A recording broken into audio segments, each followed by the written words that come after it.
Hello friends, তোমাদের কাছে নিয়ে চলে এসেছি আবার একটা মিনি ব্লগ। বিয়েবাড়ির দিন সকালবেলায় প্যান্ডেলটা একেবারে কমপ্লিট। মেয়ের টুপর, ছেলের টুপর, সিঁদুর কৌটো, পালকি এই সমস্ত দিয়ে প্যান্ডেলটা সাজিয়েছে। খুব সুন্দর দেখতে লাগছে কিন্তু। আর সকালবেলা ঘুম থেকে ওঠার পর লিপসাকে এইভাবে সাজুগুজু করে দিয়েছিলাম, আর ও এইভাবে প্যান্ডেলে খুব মজা করছিল সকলের সাথে।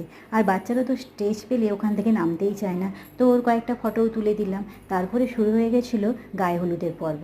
প্রথমে কোলকন্যার গায়ে হলুদ দেওয়া হলো, তারপরে মেয়ের গায়ে হলুদ দেওয়া হলো, তারপরে আমরা সবাই মিলে কনের গায়ে হলুদ দিলাম।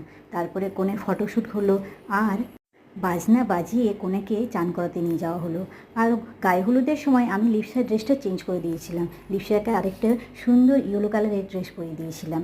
আর এরপরে মিনি ব্লগে আসছে লিপসার বিয়েবাড়ির সন্ধ্যের সময় কেমন সেজেছিল। অবশ্যই কিন্তু চোখ রেখো। দেখা হবে আবার পরে মিনি ব্লগে।